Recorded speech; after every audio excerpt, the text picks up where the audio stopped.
are always saying about the talk, and I talk, and I talk, and I talk, but guess fucking what? I back it up! Bonjour à toutes et à tous, bienvenue au podcast La Sueur avec mon gars sûr Rust. Mon gars sûr, bonjour tout le monde.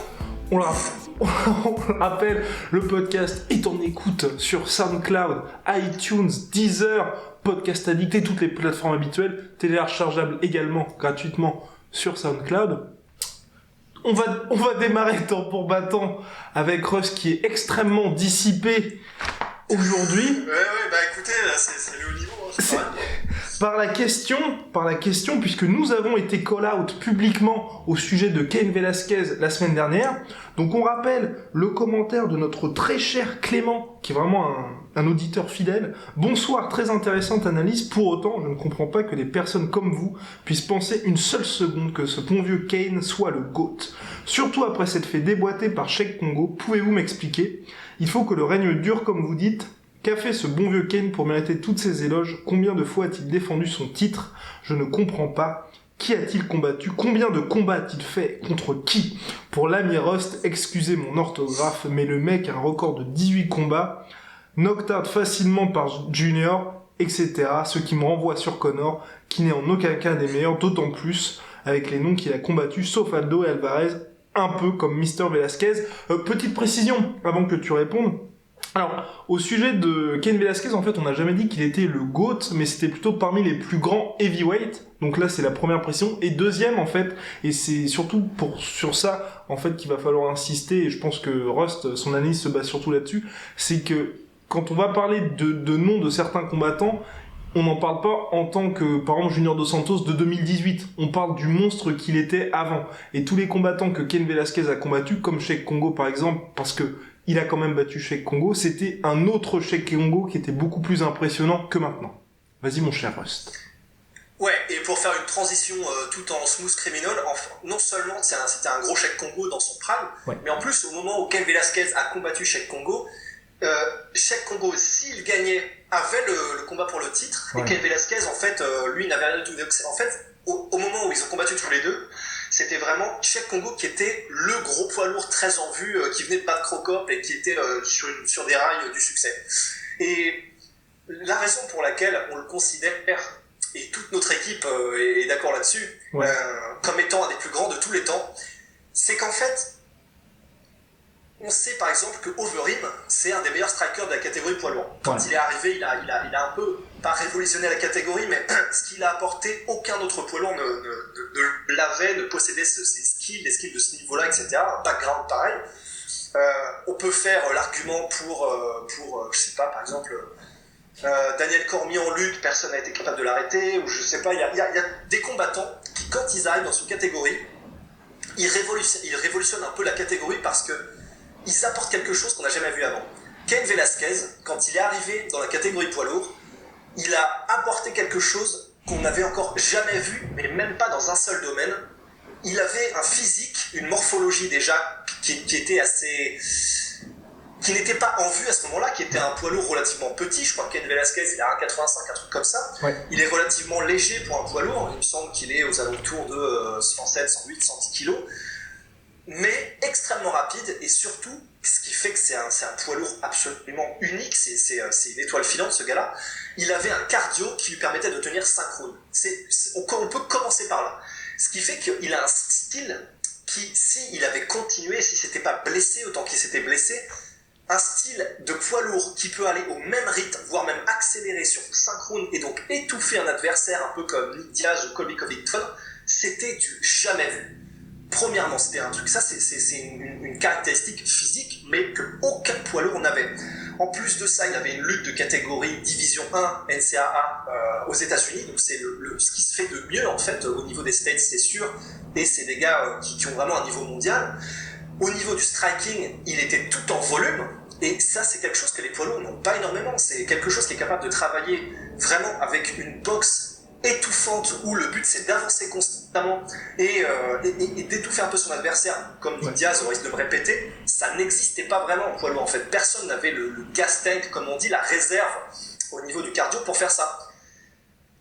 Il a amené tout ça en même temps sur la scène poids lourd et ça fait un combattant comme on n'en avait jamais vu avant, quoi qu'on pourrait faire le comparatif avec Fedor, mais il amenait un cardio et un rythme, et il amenait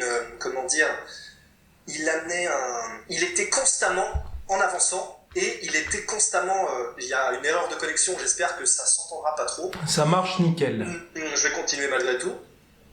Et donc il amenait tout ça en même temps, et c'est ce qui a fait que il est absolument unique, et il était tellement performant dans tous les domaines dans lesquels il était, qu'il dépassait tout le monde, quelle que soit la spécialité du combattant qu'il affrontait.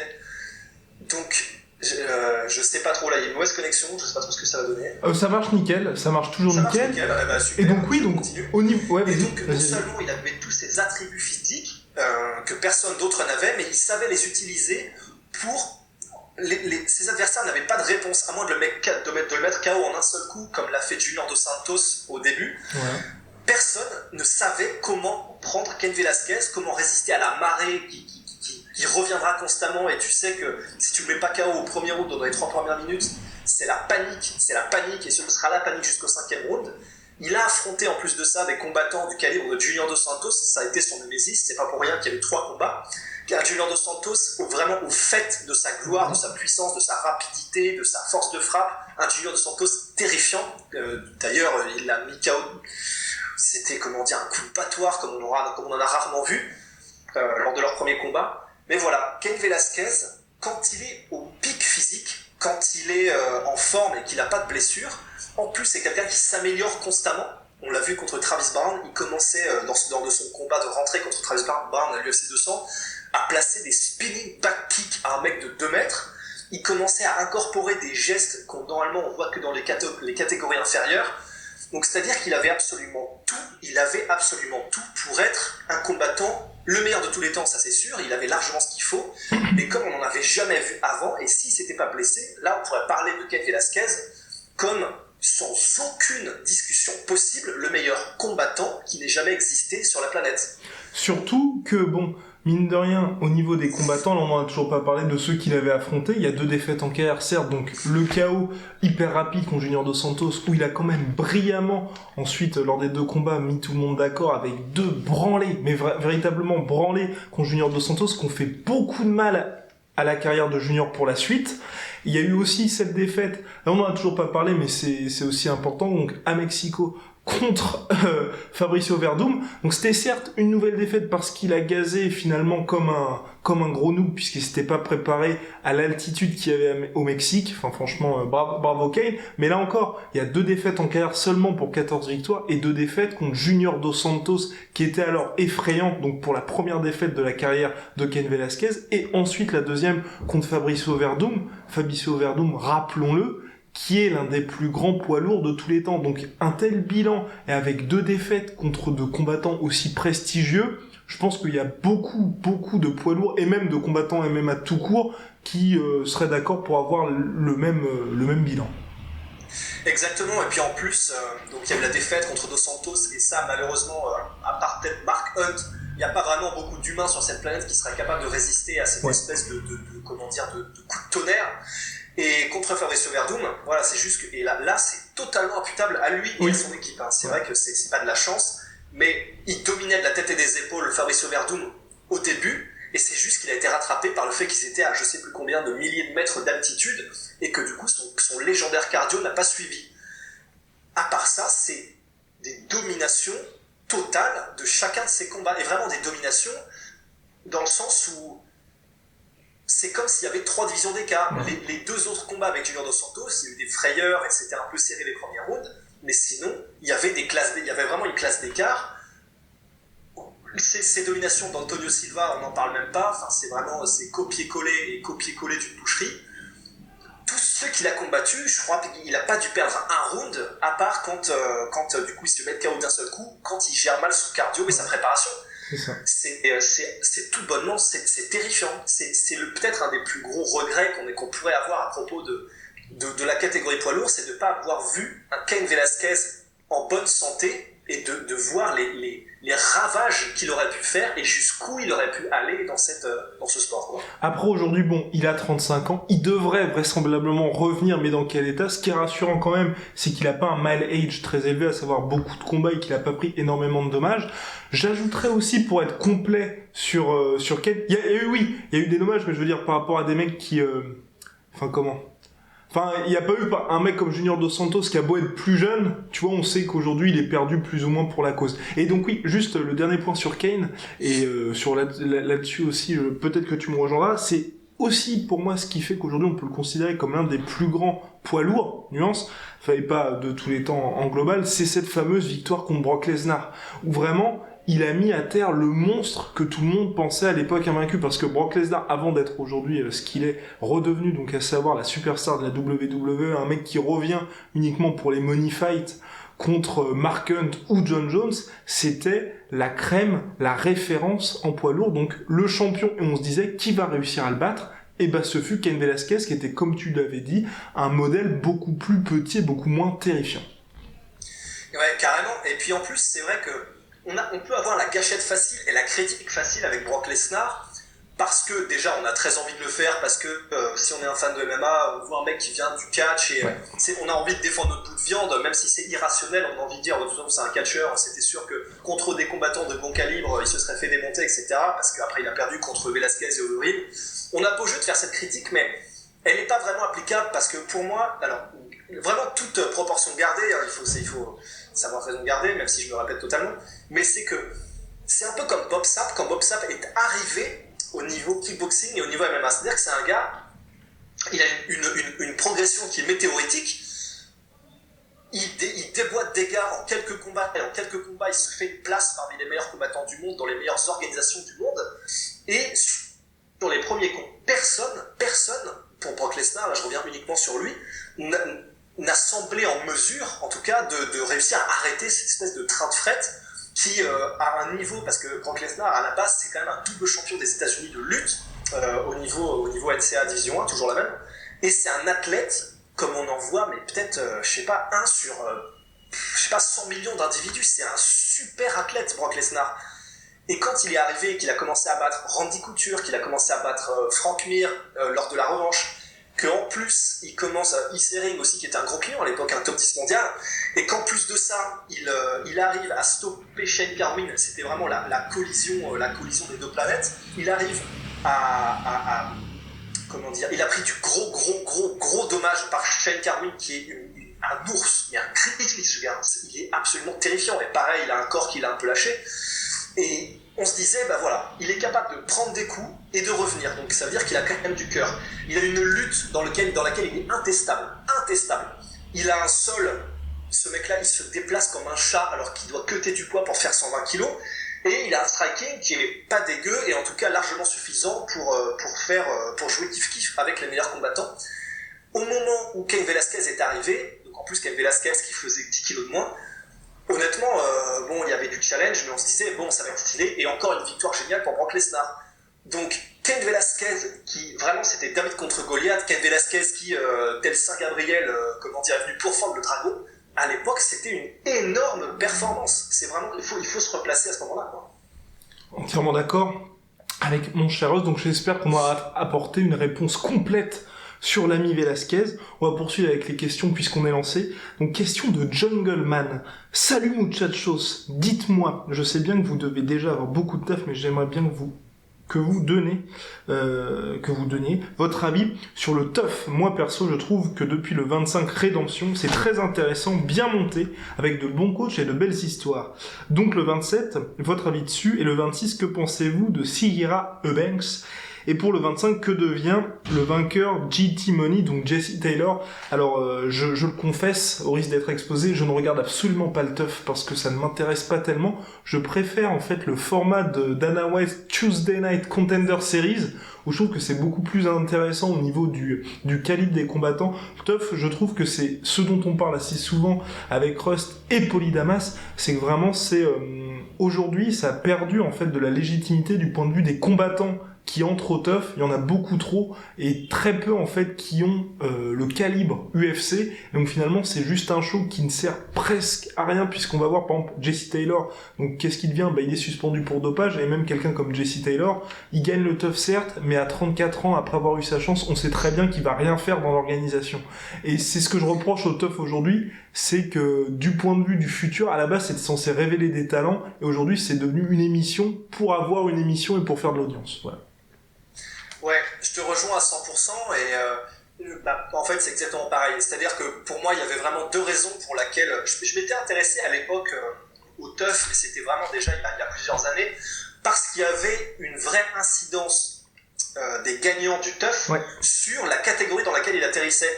Mais du coup j'ai été voir un petit peu sur internet les dernières saisons et il se trouve que par exemple hors TUF qui sont créés uniquement pour créer des champions, comme les TUF qui ont été créés pour créer une champion flyweight en women's MMA, ou des TUF qui sont créés pour faire un contender pour Demetrius Johnson. En fait, depuis le TUF 14, avec TJ Dillashaw, il n'y a pas eu un seul Ultimate Fighter créé comme un vrai Ultimate Fighter et pas pour un titre directement, où le gagnant a eu une carrière suffisamment brillante pour qu'il ait un title shot. Donc il y a cette raison-là en fait qui a fait que je me suis assez vite désintéressé du TUF. Et il y a aussi la raison qui était que bon, on peut aimer ou ne pas aimer, mais c'était vraiment devenu une télé-réalité et ça m'intéressait pas autant que l'aspect sportif, pour être tout à fait honnête. De foutre des combattants ou des combattantes dans une maison où ils ont, parce qu'il faut savoir que c'est ça, le TUF, ils n'ont pas accès à leur téléphone portable, ils n'ont pas de nouvelles de leurs proches sauf cas gravissimes, et ils ont alcool à volonté évidemment pour pouvoir faire de la bonne TV à la Hanouna ou des trucs comme ça, tu vois. Et ça m'intéressait pas plus que ça. Donc en fait, comme le format même de l'émission ne m'intéressait pas vraiment et que les conséquences et l'impact que pouvaient avoir les combattants sur le sport était vraiment minime, je me suis vraiment désintéressé aussi. En revanche, du coup, si on peut répondre à la question du coup qui était assez précise, avec Jesse Taylor qui est donc, tu l'as dit, suspendu pour dopage, et depuis qu'il a gagné ce TUF, et donc pareil, voilà, comme tu disais, en fait, pareil, ce gars-là, Jesse Taylor, JT Money, il a un bilan qui est, je crois, aux alentours de 30 victoires, 15 défaites, et au vu de ses défaites, c'est pas comme Vitor Belfort ou Andy Couture, où en gros il a perdu que contre les champions ou futurs champions. C'est un gars qui perd contre des B-class, B-zone fighters.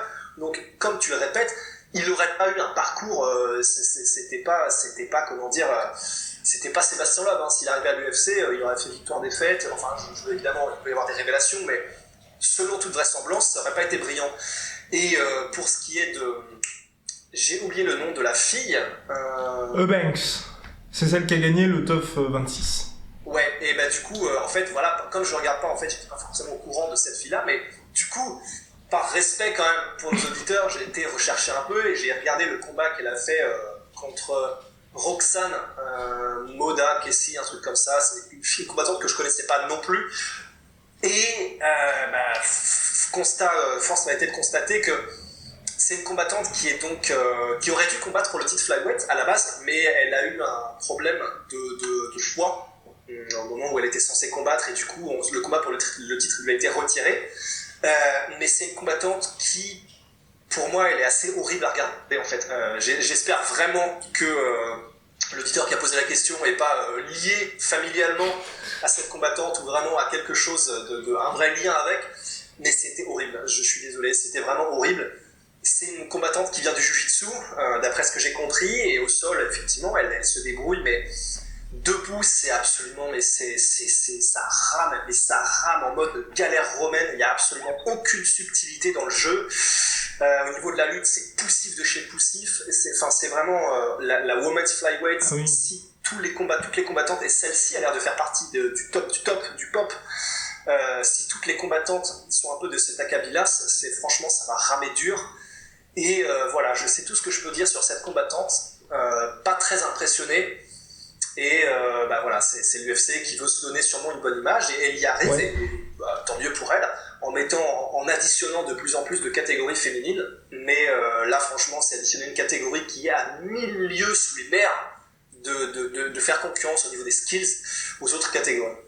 Et pour revenir au TUF, moi je pense aussi aujourd'hui, le fait que par exemple que l'accent soit mis sur la nouvelle émission de Dana White qui a révélé Sean O'Malley ou Greg Hardy récemment, c'est qu'en fait, le TUF, le problème que j'ai avec ça, c'est que hormis la finale, donc pour ceux qui arrivent au bout, c'est des combats amateurs en fait, des combats amateurs qui sont diffusés, bah, tu sais même pas si ça va être diffusé, c'est monté ensuite, alors que l'émission de Dana White, t'as un seul combat, et si t'impressionnes à ce combat-là, t'as directement ton contrat à l'UFC.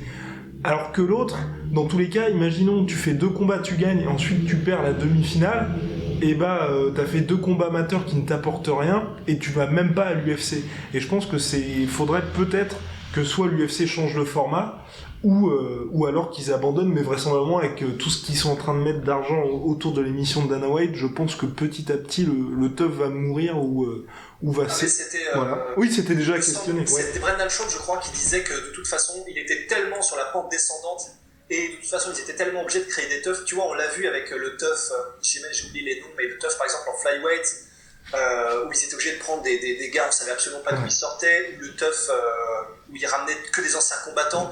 En fait, ils sont tellement obligés de racler les bouts de tiroir que maintenant, les audiences sont tellement mauvaises que d'après ce que disait Brendan Schaub, en fait, là, ils sont déjà en train de, comment est-ce qu'on pourrait dire, poliment, de travailler à un enterrement en douceur. Voilà.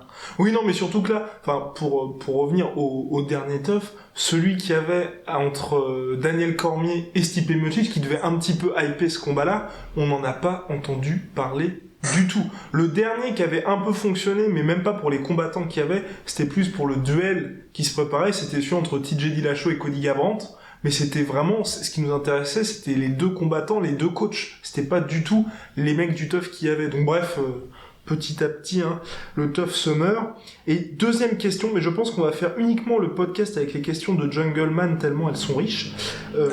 Alors, et aussi, je sais, j'abuse lol, mais tu n'abuses pas Jungleman. Ce serait bien de faire un petit bilan de chaque catégorie. Je vous en voudrais pas si vous appelez les catégories femmes et flyweight. Le respect, le respect. Pour la lightweight, la plus attractive du moment, j'aurais bien aimé un Gaethje versus Barbosa, mais c'est râpé vu qu'on a Gaethje versus Ali Aquinta booké, pas mal au passage. Et pour Khabib, donnez-lui Kevin Lee qu'il montre qu'il est le meilleur lutteur. Donc mon cher Rust, on va donc faire ce bref rappel de catégorie. On commence tout de suite par les des femmes, excusez-moi. L'école des femmes. Vite fait, la catégorie flyweight, puisqu'on était parti là-dessus. Comme t'as dit, c'est le désert. Quand on regarde la championne Montano, on se dit que c'est vraiment la galère. Seul espoir, Shevchenko. Voilà. Pour ma part. Seul espoir Shevchenko, et je pense vraiment qu'on n'a pas grand-chose à dire. Personnellement, du coup, je peux juste me baser sur cette expérience que j'ai vue de la combattante dont on a parlé juste avant. Si c'est ça, là franchement, je comprends pas l'intérêt. Si c'est ça, je comprends pas l'intérêt. À part Shevchenko, il n'y a aucun nom réellement qui croustille un peu sous la dent. Ouais, voilà, désert de Gobi, quoi, tout simplement. Women's Strawweight, c'est un peu la catégorie féminine qui est revigorée depuis novembre dernier, et la victoire de Rose Namajunas confirmée ensuite à Brooklyn. Pour moi, voilà, c'est cette catégorie, elle vit bien. Il y a Torres, il y a des personnalités Gadela qui se dégagent. Il y a Gadela, effectivement. Il y a Johanna là qui va essayer d'être sur le retour contre Torres, justement. Bref, intéressante. Super intéressante, et puis, on le sait en fait, une catégorie, elle peut être portée, voire transcendée lorsque son champion ou sa championne est une championne qui est bankable, dont la personnalité plaît au public et qui en plus a des performances pour vraiment pour aller avec. Et c'est le cas de Rose Namajunas. Elle est adorée des foules, et ça c'est vraiment tout le monde aime Rose Namajunas. C'est-à-dire qu'il y a des combattants qui sont polarisants, comme par exemple justement l'ancienne championne Ingrid Redsic, mais tout le monde aime Rose Namajunas, son approche, son style, la façon dont elle est, etc. Et on le voit, je pense que ça va vraiment tirer vers nous la catégorie avec tous les noms qu'on vient de citer, même si on n'en avait pas grand-chose à faire avant. Le fait qu'on sache maintenant que ce sont des potentiels challengers pour Rose Namajunas et qu'on sait qu'il y aura toujours l'espèce de monstre sous le placard avec Jedrzejczyk, on commence à réinjecter un peu des cellules souches là, comme qui dirait. À contrario, la catégorie bantamweight, qui avant portait le MMA mondial, là, est véritablement au point mort, hein, puisqu'on a la championne Amanda Nunes qui est aussi peu bankable qu'une mouche, et qui donc là est bloquée en plus chez elle dans son village, qui ne peut même pas affronter Chris Cyborg pour le seul combat en fait qui nous reste et qui est un peu intéressant pour les catégories un petit peu plus élevées au niveau poids. Et voilà, la catégorie bantamweight, on espère juste éventuellement un retour d'Holly Holm pour challenger Amanda Nunes, et c'est tout ce qu'il nous reste. Ouais, c'est tout ce qu'il nous reste. On a eu un super run, et évidemment, faut pas s'y tromper, faut quand même le rendre à Ronda, ce qui appartient à Ronda. Quand elle était là, qu'elle était championne, on avait, et même avec l'inertie un peu du truc, même après qu'elle ait perdu avec les Holly Holm, les Misha Tate, comment s'appelle-t-elle, Kat Zingano, etc. On avait vraiment une super catégorie, et une catégorie qui fait envie. En plus, on avait la menace Chris Cyborg qui essayait de cutter du poids, mais bon, comme elle était à l'article de la mort, elle a arrêté. On avait une super catégorie. C'est elle qui a amené le MMA féminin à l'UFC. Mais voilà, depuis que Ronda Rousey n'est plus, on n'a plus grand chose. Les stars petit à petit sont partis, et Amanda Nunes qui voilà, c'est pas qu'elle est pas charismatique, mais c'est que y a rien qui accroche en fait. C'est un peu ça, c'est du néoprène sa personnalité, c'est-à-dire que elle est pas, on sent pas une aura incroyable. Elle se donne du mal pour essayer de faire de la pub, elle se donne du mal pour essayer de mettre en avant un peu sa famille, de mettre en avant sa petite amie, etc. Mais personnellement, en tout cas, rien ne prend, et au vu des forums, ça prend pas pour grand monde, et ça se voit au niveau des pay-per-view et au niveau de ses audiences. Et voilà, on est avec Amanda Nunes qui refuse pour l'instant de monter combattre l'espèce de Kraken, Chris Cyborg. Donc voilà, ça perd un peu d'intérêt, et je sais pas trop où ça va. Vu qu'il n'y a pas de star qui arrive non plus, je sais pas trop où ça va. Ouais, on va attendre pour voir. Peut-être que Mackenzie Dern va monter, hein, puisqu'elle n'arrive pas à faire le poids. Et puis il y a la division featherweight. La division featherweight de l'UFC féminine, en fait, c'est simple. Il y a Chris et puis il y a Cyborg. Voilà, donc c'est bien. L'UFC a 2 stars, mais malheureusement qui ne peuvent pas se combattre. Et donc l'UFC, c'est tant bien que mal de chercher des concurrentes. Megan Anderson, on avait espéré, Holly Holm l'a un peu grappelé à l'ordre comme dirait Rust, et donc finalement on se retrouve au même point qu'il y a quelques mois, à savoir c'est soit un combat contre Amanda Nunes, ou soit on est condamné à voir des filles se faire mettre KO. Ouais, à moins qu'il y ait une transition d'une combattante vraiment de très très gros calibre qui vienne d'un autre sport, ouais. Donc par exemple une Johanna Bars en kickboxing ou en boxe thaï d'ailleurs, oui je crois que c'est elle qui l'a combattu. Oui, c'est elle qui l'a combattu, ouais. À moins qu'il y ait une transition comme ça, intersport, et ben en fait il n'y a plus aucune concurrente, et on a vu que Megan Anderson, qui était jeune, mais en fait après avoir vu quelques documentaires sur elle et son combat, elle est jeune, mais elle a pas, je pense en tout cas, l'esprit d'une future championne, plus un peu d'une journey woman. Donc voilà, il y a Holly Holm, éventuellement pour des revanches à répétition. Mais sinon, il n'y a absolument personne. Megan Anderson, qui était donc la championne du Invicta, qui est un peu la concurrence, en tout cas la 2e plus grosse organisation féminine. Mais là, voilà, à moins d'avoir des filles qui viennent du jiu-jitsu, ou de faire combattre Chris Cyborg et Gabi Garcia pour un truc en open weight, et encore elles sont potes donc ça n'arrivera pas, et ben il n'y a plus rien du tout. On va passer désormais aux hommes, donc la catégorie flyweight, voilà. On en avait parlé la semaine dernière, le Henry Cerudo contre Dimitrius Johnson, qui n'intéresse personne. Il n'y avait qu'à faire le TJ Dillashaw Dimitrius pour intéresser un peu les gens. Malheureusement, ça n'arrivera pas, en tout cas dans un avenir proche.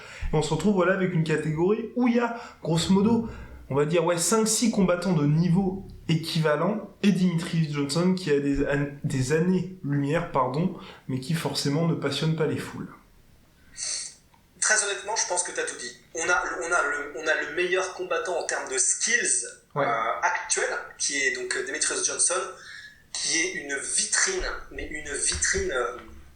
il fait tout à la perfection. C'est-à-dire que si vous voulez voir un combattant quasi parfait, ou si vous voulez un peu, vous savez, comme dans Gran Turismo, des trucs comme ça, les voitures fantômes là, qui vous montrent comment faut prendre les virages et tout, Ben, c'est Demetrius Johnson. C'est-à-dire que vous voulez savoir comment on fait un flying armbar en sortant d'un clinch. Ouais. Vous regardez Demetrius Johnson. Vous voulez savoir comment est-ce qu'on a un footwork qui marche et qui s'adapte à tous les combattants. Ben, vous regardez Demetrius Johnson et ça peut se répéter comme ça à répétition. Ça peut se répéter. Donc voilà, tout simplement. Demetrius Johnson voilà. Et un point, c'est tout. Voilà. Et pour revenir juste sur Demetrius Johnson, pour ma part, le jour, comme tu dis, c'est le combattant le plus talentueux du moment, et à partir du moment où il combattra, imaginons, il monte en bantamweight, il enchaîne Dillashaw, Garbrandt, Cruz et Moraes, bah là, pour moi, il n'y aura pas photo, ce sera lui le GOAT, mais là, ce qui manque cruellement, donc c'est le manque d'opposition, là, contre Cerudo, voilà, avec Rust, on peut vous le dire, dans 1 mois et demi, Cerudo va se faire mettre KO, vraisemblablement avec des kicks au premier round. Voilà. C'est ce qui se... vu ici en premier. Voilà, vous l'avez vu ici en premier. Ensuite, catégorie bantamweight, où là, par contre, je suis extrêmement excité parce qu'il y a des noms, il y a du suspense, il y a des chocs, et il manque pourtant toujours Demetrius Johnson, Dominic Cruz, qui est tout le temps toujours convalescent, et pourtant, ça ne heurte pas la catégorie, et c'est vrai que, voilà, Demetrius Johnson pourrait aussi monter, ça rajouterait juste un petit peu de nom, mais là, déjà, avec tout le monde qu'il y a, de Rivera en passant par Johnson, Moraes, et puis les Garbrandt Dillashaw, cette catégorie, je l'aime beaucoup. Ouais, c'est une des catégories les plus excitantes qu'il y a en ce moment, et bah, tu viens de rappeler tous les noms qu'il y avait dans cette catégorie, et qui font frissonner dès qu'on les entend, honnêtement. Ouais. Garbrandt, TJ Dillashaw, ces gars-là, si on pouvait faire une espèce de reset sur la PlayStation, vraiment, on pourrait les regarder combattre tous les week-ends, tant l'opposition de style est intéressante, tant les personnalités sont intéressantes. Il y a absolument tout ce qu'il faut pour vraiment passionner les foules. Et si vous êtes un amateur vraiment du sport pur, c'est vraiment une mine d'or. C'est une mine d'or. TJ Dillashaw, qui est peut-être un de mes combattants préférés, en tout cas au niveau du style, c'est vraiment de l'art, c'est-à-dire que c'est une chorégraphie constante, c'est de la poésie en mouvement, et à côté de ça, Cruz pareil, Garbrandt, c'est fusé, enfin, si on est fan de MMA, si on est fan un peu de drama, etc., il y a absolument tout ce dont vous rêvez dans la catégorie bantamweight. C'est la division qui, en plus, comme on est encore dans des poids relativement complètement légers, bantamweight, ça doit être du coup du 62 kilos, un truc comme ça. Yes. Ils sont ultra rapides, mais ça commence à frapper sec. C'est-à-dire que Cody Garbrandt, il pourrait peut-être mettre KO des featherweight sans aucun problème. Donc c'est une vitrine. Ça fait 2 fois que j'utilise le mot, je sais, mais c'est vraiment, si vous aimez le sport, si vous aimez le MMA, si vous aimez les personnages charismatiques, s'il n'y a qu'une catégorie que vous pouvez regarder, gardez celle-là. Bim. Allez, on vous l'a bien vendu. Ensuite, il y a la catégorie featherweight. Alors moi, je dis attention. Attention à la catégorie featherweight parce que j'ai peur que ça se transforme très bientôt en cimetière des éléphants. Parce que notre cimetière des éléphants avec un genou, parce que selon toute vraisemblance, Max Holloway ne devrait pas y faire long feu. CF, le weight cutting de l'UFC 223. CF, ses dernières déclarations où il dit qu'il aimerait bien monter, et puis à Brian Ortega. Et aujourd'hui, pour moi, en fait, il y a ces deux-là, et le reste qui est quand même nettement un ton en dessous. Un ton en dessous ou vieillissant, comme tu viens de me rappeler. Après, alors, et je suis complètement d'accord, c'est-à-dire qu'on est déjà au choc entre les deux jeunes titans, que sont donc Brian Ortega et Max Holloway, qui sont sur des séries de victoires absolument impressionnantes, et qui ont des skills on ne doute pas, c'est-à-dire qu'on n'est pas dans une situation où on se demande si Brian Ortega est vraiment le contender légitime. Ouais. Il a soumis Frankie Edgar, et avant ça il l'a mis à moitié KO, donc il n'y a aucun souci. On a vu ce qu'il a fait avant, même contre des jeunes prodiges aussi. J'ai plus le nom du combattant, Renato Moicano, qui était un très prometteur aussi, et il l'a dominé pareil. Donc il n'y a aucun souci, on est contre le champion ultra légitime qui a blasté 2 fois José Aldo et Brian Ortega. Le reste de la catégorie, donc, c'est soit d'ailleurs, je pense aux deux, et ils se combattent bientôt, que sont José Aldo et Jeremy Stevens. Ouais. Vraiment des ultra explosifs, très expérimentés, vraiment un plaisir à voir combattre, mais vieillissants. Et sinon, il y a... Cub Swanson, Frankie Edgar, aussi, pour moi, c'est la même chose. Kenwa qui va peut-être arriver, ou je sais pas exactement comment ça se passe, s'il remonte, etc. Mais sinon, voilà, on en est à peu près là, il y a une vraie division d'écart, mais en revanche, je dirais quand même que c'est une catégorie où il y a beaucoup plus de possibilités qu'il y a un contender jeune qui arrive très vite, mais vraiment très très vite, un peu à la McGregor. C'est des catégories où, même dans les petites organisations, comme il y a énormément de combattants dans ces catégories-là, c'est pas comme en poids lourd où vraiment on va chercher des mecs qui ont 70 piges parce qu'il n'y a personne. Dans ces catégories-là, c'est un vrai vivier où il y a tout le temps plein de combattants qui émergent. Donc, j'ai confiance en le fait qu'il peut émerger un combattant extrêmement excitant, jeune et compétent dans les mois ou années qui arrivent. Affaire à suivre.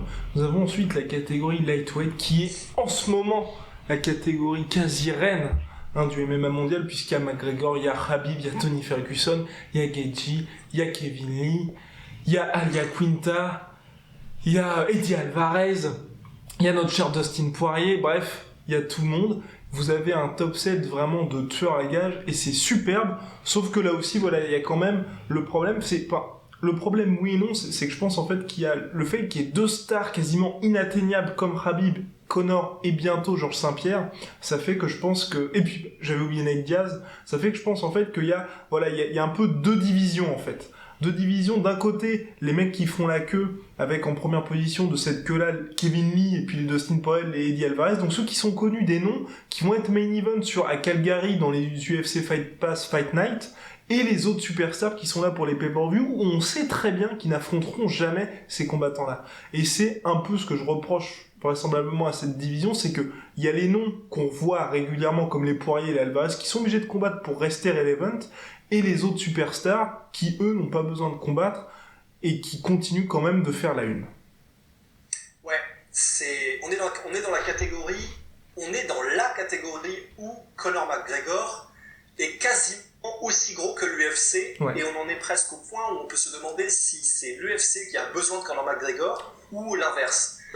Sachant cela, quand on est dans la catégorie où un mec est plus gros que l'UFC, forcément, quand tu es comme Khabib par exemple, champion, et donc que logiquement, normalement, on ne peut plus avoir le choix que d'organiser ce combat contre McGregor, ou que t'es Nate Diaz, donc un mec qui a été révélé en tout cas au grand public par ce premier combat avec McGregor, puis le deuxième, que le public connaît, qui est devenu vraiment, c'est devenu une légende ce mec.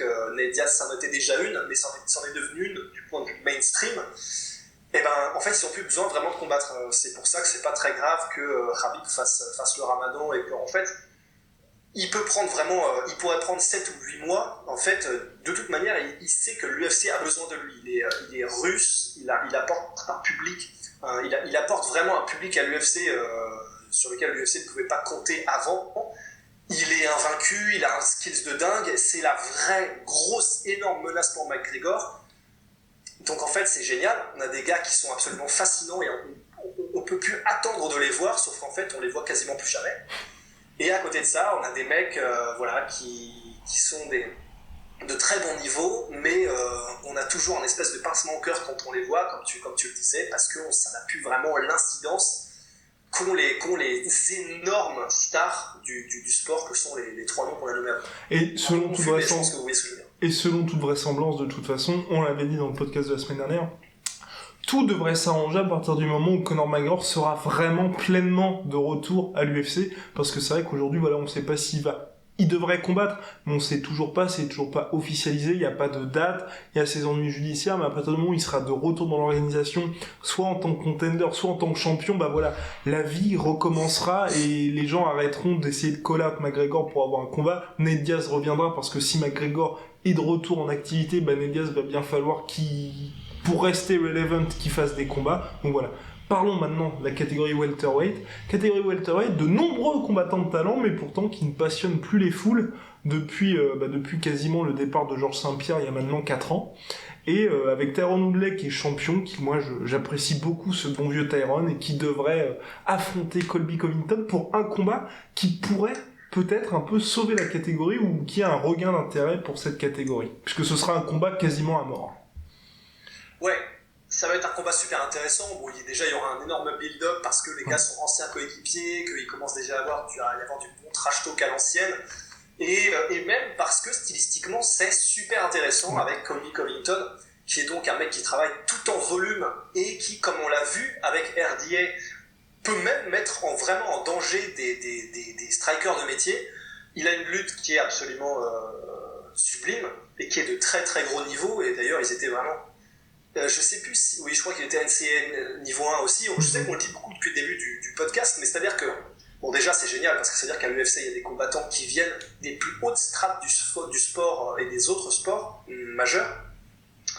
Mais c'est surtout parce que ça donne une bonne échelle. Quand quelqu'un est de niveau 1, division 1 NCA, c'est que vous pouvez mettre le tampon directement sur la carte de membre. Énorme client en lutte, et vraiment dans le sens où, contre des gars qui n'ont pas un niveau équivalent, c'est eux qui décident où va le combat. Donc Colby Covington et Tyron Woodley possèdent cette espèce de carte de visite. Et voilà, au niveau des transitions, au niveau du striking, etc., ils ont vraiment des styles totalement antagonistes, donc ça va faire un super combat, en plus du build-up. Et en plus de ça, on a une nouvelle garde qui arrive avec les Darren Till, avec les Kamaru Usman, avec les Leon Edwards, qui arrivent fort, qui arrivent avec vraiment des super séries de victoires dominantes. Ils apportent quelque chose de spécial. Avec Kamaru Usman, c'est un monstre, un espèce de Khabib en welterweight. Quand il te chope, en fait, tu t'en vas pas et tu restes au sol tant qu'il a décidé que tu y étais. Darren Till, il n'y a plus besoin de dire grand chose, c'est le sniper de la catégorie. Et Leon Edwards, donc, qui vient de combattre Cowboy Cerrone et qui a été impressionnant dans les premiers rounds avant de complètement descendre en rythme. Et là, c'est vraiment, on peut avoir du souci à se faire par rapport à ça. Mais on a une catégorie, voilà, là où je veux en venir, c'est qu'avec tout ça, on a une super catégorie complète, avec du très très très haut niveau, des combattants bien en place, comme Tyron Woodley, Covington, et des nouveaux up-and-comers qui rendent le tout excitant. Donc, ouais, et puis il y a des noms un peu des vétérans comme Masvidal, Robbie Lawler, Stephen Wonderboy Thompson et notre cher Demian Maia qui font quand même toujours le job. Donc voilà, c'est une catégorie assez homogène. Pour l'instant, voilà, il manque la vraie star ou les vraies stars pour porter l'organisation, mais ça ne saurait tarder. Place maintenant à la catégorie middleweight avec Yoel Romero, le magnifique, et Robert Whittaker, le chien Whittaker. Non, je plaisante. Donc Whittaker qui a vaincu là pour la deuxième fois en autant de combats Yoel Romero et qui est désormais champion, donc undisputed, voilà, enfin désormais undisputed là vraiment de la catégorie, voilà, une catégorie où il y a quand même quelques noms, mais c'est vrai que là aussi je trouve qu'il y a quand même un petit gap qui est en train de se creuser entre les contenders et puis le reste de la catégorie. D'ailleurs, pour être honnête, tu vois, on parlait des featherweight où il y avait Brian Ortega qui était le contender clair. Là, avec la victoire, enfin, depuis ce combat-là, je ne sais pas qui va être le contender légitime pour Robert Whittaker. Bah, moi, je vois bien Gastelum, quand même. Et qu'est-ce que tu réponds à Chris Weidman, qui va dire « Ouais, mais j'ai battu Gastelum ». Bah, on pourrait... Dans ce cas-là, on pourrait, c'est vrai, en plus comme c'est un match-up qui n'a pas été fait, c'est possible. On n'a qu'à faire un Chris Weidman contre Whittaker d'abord, et puis si Whittaker gagne, on fait enfin le choc entre les petits genoux, Whittaker et Gastelum. Mais je sais pas si l'UFC fera ça tout simplement du point de vue marketing, parce que Gastelum, je pense que les gens ont beaucoup plus envie de le voir combattre pour un titre, premièrement parce qu'il est jeune, mais aussi parce qu'il a vraiment... Il a perdu contre Weidman, mais il a une série de combats qui est plus impressionnante que celle de Weidman.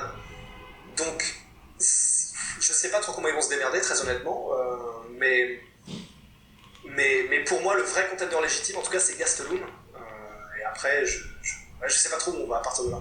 Je suis d'accord avec toi, moi aussi je mettrais Gastelum, mais c'est vrai que oui, après ce combat-là, ça risque d'être assez compliqué pour... Enfin, après on sait pas, il y a peut-être d'autres combattants qui vont arriver, mais c'est vrai que là en plus, ils viennent de perdre un contender hyper sérieux en la personne de Lyoto Machida, qui était revenu dans la course, et qui est désormais parti au Bellator, parce que le Bellator lui a proposé une offre qu'il ne pouvait pas refuser. Et petit aparté, voilà, petite digression, sur les combattants qui approchent la quarantaine, qui sont hyper loin de leur prime et qui continuent de combattre, alors que, mine de rien, ils se prennent quand même des coups dans la tête et puis qu'on veut pas les retrouver en débris à 50 piges, quoi.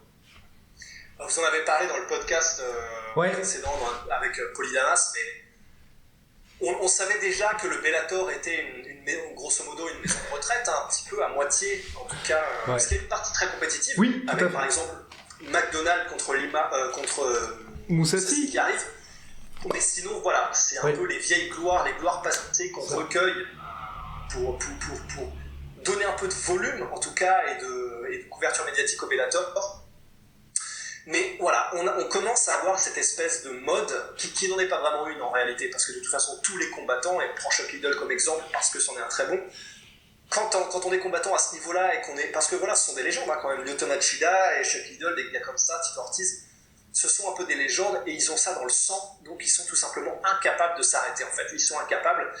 Et tant qu'il y a de la demande, pourquoi ils s'arrêteraient quoi ? C'est-à-dire qu'à part leur famille qui probablement les supplie d'arrêter de prendre des pylônes électriques sur la gueule, en réalité ils n'ont pas vraiment de raison de s'arrêter puisque Bellator va sûrement les payer très grassement, mais il n'y a pas encore eu cette espèce d'effet un peu avec le foot américain où les études tombent de plus en plus et sont de plus en plus médiatiques par rapport au dommage cérébral. Tant qu'il n'y aura pas une vraie prise de conscience générale, en fait, on va continuer à aller vers un mouvement où tous les vieux combattants qui ne sont plus compétitifs à l'UFC pour le titre vont aller dans d'autres organisations comme le Bellator, comme l'ACB, comme le Rising, pour se faire des coronesses en or en mettant leur santé sur la ligne. C'est triste. D'un autre côté, les fans sont en demande, donc je vois pas trop, à moins qu'il y ait un gros choc, au niveau de la prise de conscience, je vois pas trop pourquoi ça s'arrêterait quoi. On en parlait, maintenant on avance, place à la catégorie light heavyweight, on en parle depuis un certain temps. Si vous n'êtes pas gérontophile, eh bien, elle ne risque pas de vous intéresser, et selon toute vraisemblance, le retour de John Jones devrait mettre tout le monde d'accord, puisque pour l'instant, voilà, c'est un peu la catégorie, il manque le véritable king qui est censé la porter, et à partir de ce moment-là, ça ira mieux. Il manque le patron. C'est un peu dommage, parce que si John Jones n'avait jamais été conçu par ses parents, on parlerait de Daniel Cormier comme du patron indiscutable. Mais John Jones existe, malheureusement, il a mis des toises à répétition à notre pauvre Daniel, qui, à côté de ça, est le meilleur combattant sans aucun doute de l'histoire de la catégorie, après John Jones. Du coup, les gens, il l'apprécient de plus en plus et lui donnent le crédit qui lui est dû à Daniel Cormier. Mais on sait tous ce qui plane au-dessus, on voit tous l'ombre du rapace au-dessus de la tête de tous les contenders qui sont en light heavyweight. Donc on a du mal à prendre cette catégorie au sérieux, d'autant plus qu'elle est très vieillissante comme la catégorie d'après qui est les poids lourds. Les Shogun Rua sont encore de la partie. Les Ovins Saint-Preux, les Jimmy Manuwa sont toujours à 1 ou 2 combats de combattre pour le titre parce qu'il n'y a absolument personne. Donc c'est une catégorie qui est un peu vide, qui commence à... Il n'y a pas vraiment une âme ou une aura qui transporte la catégorie comme pourraient le faire des Ronda Rousey, des Conor McGregor ou des Georges Saint-Pierre, des gars comme ça. Donc on est un peu en roue libre. Et alors bon, par contre, il y a eu apparemment une bonne nouvelle, si on en croit notre indique, monsieur Polydamas, comment s'appelle-t-il ? Tu sais, le russe Al Capone. Oui, qui est de retour, mais il est vraiment de retour, oui.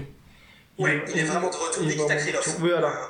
Nikita Krylov, qui est un jeune ultra prometteur, qui est descendu de chez les poids lourds au début de sa carrière pour aller mettre des toises justement au light heavyweight. Il a été super prometteur sur ses premiers combats.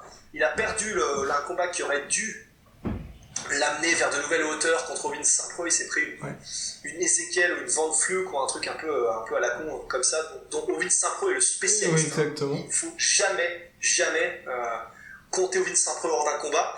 Donc il y a Nikita Krylov qui arrive et qui, je pense, vraiment va rétablir un peu de sang neuf. Il y a aussi, comme le soulignait Polydamas, Dominique Reyes, qui est un très bon venu à la catégorie, qui apporte vraiment quelque chose, qui a des mains ultra rapides, un gabarit intéressant, qui a un super footwork, qui est tricky. On a du sang neuf, mais pour l'instant, voilà, ça pue un peu la soupe de courgette. J'espère juste, en fait, c'est un peu ce qui m'inquiète, éventuellement, hein, avec la catégorie light heavyweight, encore que, je pense que quand il y aura John Jones, ils feront quand même pas mal de money fight pour que les prospects, en fait, se développent. C'est en fait qu'ils rushent un peu trop les combattants, comme ce qu'ils ont fait avec Volkanos Demir, où vraiment, le gars arrive en février, il enchaîne 3 victoires, donc certes, contre Ovin Saint-Preux, Sirkunov, et ensuite contre notre ami, le poster boy, Jimmy Manuwa, mais voilà, c'est un gars qui est à l'UFC depuis moins d'1 an, qui est propulsé comme ça, contre Daniel Cormier qui est l'un des plus grands et qui forcément, sans surprise, se fait démonter. Et c'est un peu ça le problème, c'est qu'ensuite, là maintenant, voilà, on a un Volkan Ozdemir qui va combattre contre Shogun Roi, qui est là encore plus proche de la retraite que vraiment du title shot. Et qu'est-ce qui va se passer ? Il vient de perdre son combat pour le titre, il devrait battre selon toute vraisemblance Shogun Roi, mais après qu'est-ce qu'on dit ? On dit ce gars-là va affronter une nouvelle fois Daniel Cormier. Voilà, c'est un peu le souci aujourd'hui, c'est que ça manque un peu de talent l'UFC, enfin la catégorie light heavyweight qui fait que les talents qu'il y aura peut-être Gokhan Saki dans le futur vont être un petit peu rushés contre la marche suprême qui s'appelle Daniel Cormier pour le moment. Et peut-être que dans quelques mois, enfin selon toute vraisemblance, ce sera à nouveau John Jones.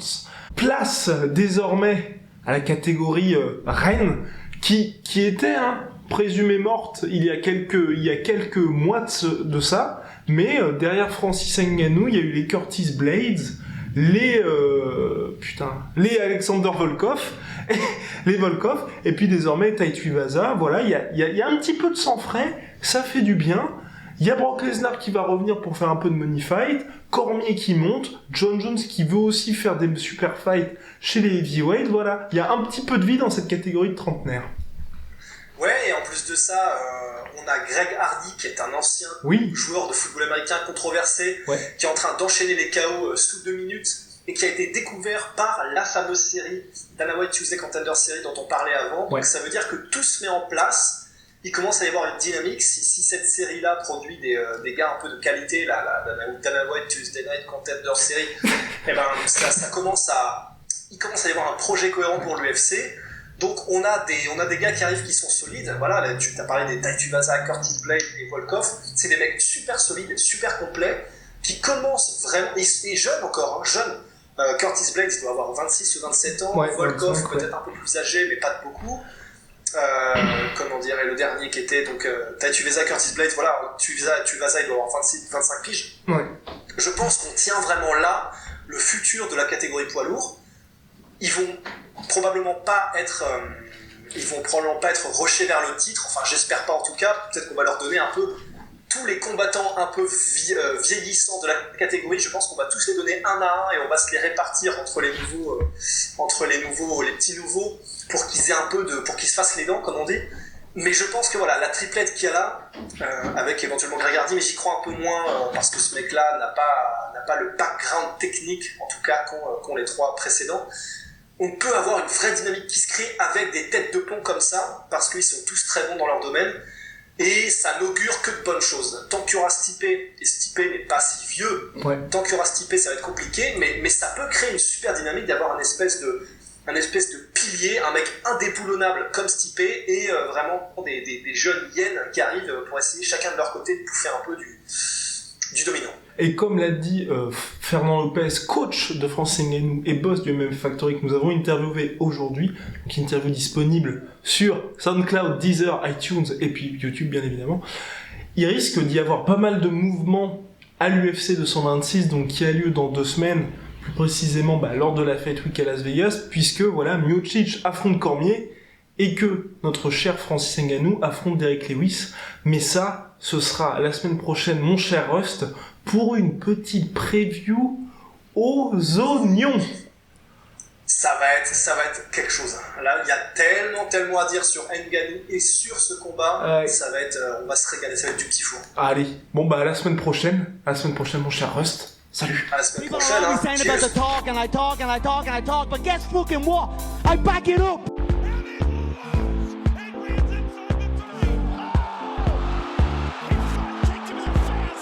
Ese me paró para esto. Yo nací para esto.